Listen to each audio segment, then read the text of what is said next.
三个因记住了，得入佛的知见，我们就可以进入佛的知见。眼因，眼因有正因，然后有了因，然后有眼因，三因记住了，这个三个因记住了，得入佛的知见，我们就可以进入佛的知见。所以这个佛的知见不是外面是我们自现佛。佛的知见是我们自现佛，我们自己就是佛了。那个知见都是我们自己的，可以得入这个现是知见。那么从根中本觉妙理起如幻始觉妙智因为怕我们住相，所以加两个如幻。如幻就是幻灯幻相，因为有如幻所以我们就不会住相。如幻的始觉，开始觉悟的这个妙智，妙智始觉妙智就是般若。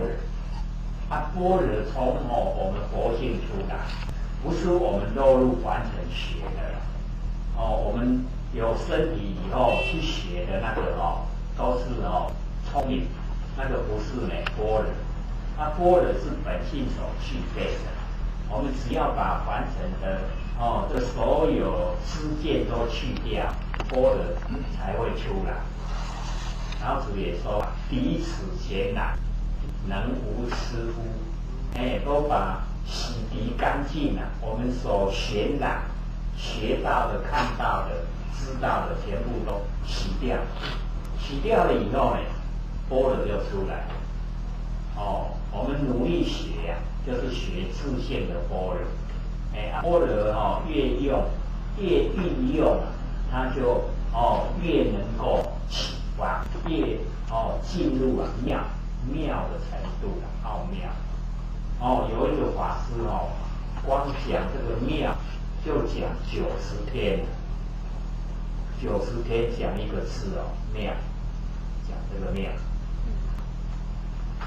因为妙很难讲我们有粗理，有细理，有微理，有显理，有妙理。那个妙没办法说。那么以智来造理，智就是妙智，始觉妙智；理就是本觉妙理。那个本觉妙理就是我们不生不灭的真心佛性。我们用我们的始觉妙智来这个造本觉妙理，稳心稳修。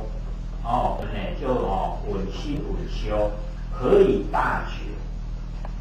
在稳心稳修之中就是我们的能稳跟所稳合成一体，这个叫做稳心稳修。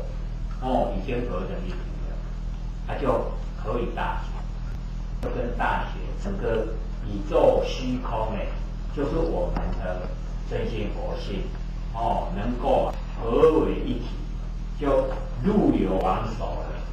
所以入流王手就有这么多的那个功效。所以我们就是要去记得这4个字：入流王手。入流造现，出流也跟完成盘流。所以我们要入流，不要这个出流，然后王手，把那个对立的、对待的全部都消失，都没有相对待的。那么入流即是把外放的精神收回来，把外放的精神全部都收回来。我们常见那个寺庙的匾额写的回头是岸，就是入流。一回头就达到清净的彼岸。